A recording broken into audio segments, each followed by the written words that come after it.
Mastering phrasal verbs, formal and informal contexts. Hello, language learners. Welcome back to our series on grammar fundamentals.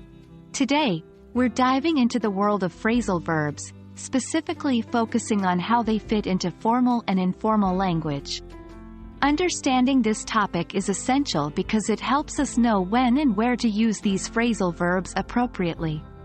So, let's get started. Firstly, a quick recap.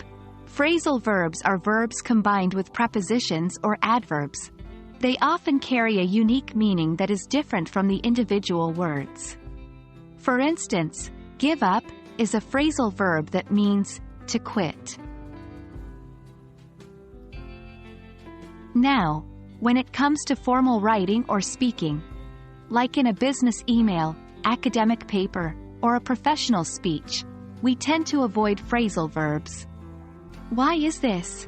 Well, formal language generally favors more direct, concise vocabulary. Instead of saying, "I'll look into it," which uses the phrasal verb look into, we might say, "I'll investigate," in a formal context. On the other hand, in informal language, during a casual chat with friends or a relaxed conversation at home, phrasal verbs are quite common.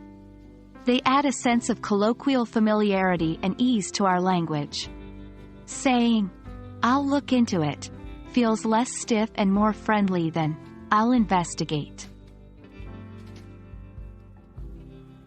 Understanding the context is vital. In some situations, like a job interview, you may want to avoid phrasal verbs to appear more professional.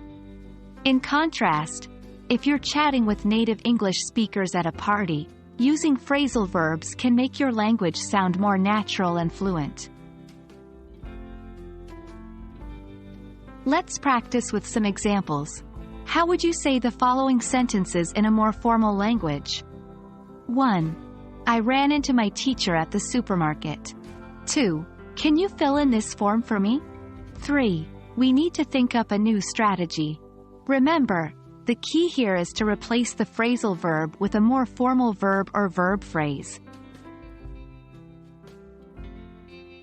And that wraps up our session on phrasal verbs in formal and informal contexts. Understanding when and where to use phrasal verbs can greatly improve your English fluency and versatility. Don't be afraid to practice, make mistakes, and learn from them. Keep exploring the fascinating world of English language, and remember, you're doing an incredible job. Stay tuned for more fun and informative sessions. Until next time, happy learning!